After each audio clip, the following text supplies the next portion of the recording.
A finais de ano, a primeira lei de España contra a violencia machista e o acoso a través de internet ou das redes sociais. Gloria Varela.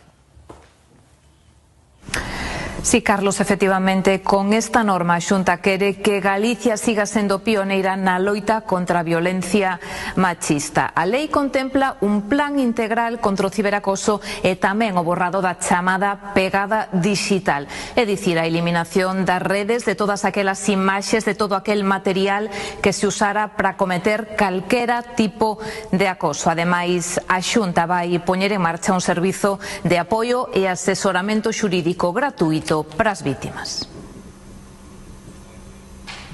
Galicia foi a primeira comunidade cunha lei específica contra a violencia machista, tamén a primeira con axudas económicas anuais para as vítimas e agora quere tomar a dianteira ante as novas formas de violencia contra as mulleres que son tamén cada vez máis frecuentes. Hai unha nova cara de violencia machista, violencia digital, contra a que hai que seguir loitando, ou se aprobamos o proxecto de lei de medidas integrais contra o acoso e a violencia digital en Galicia. Vai ser a primeira lei de toda España.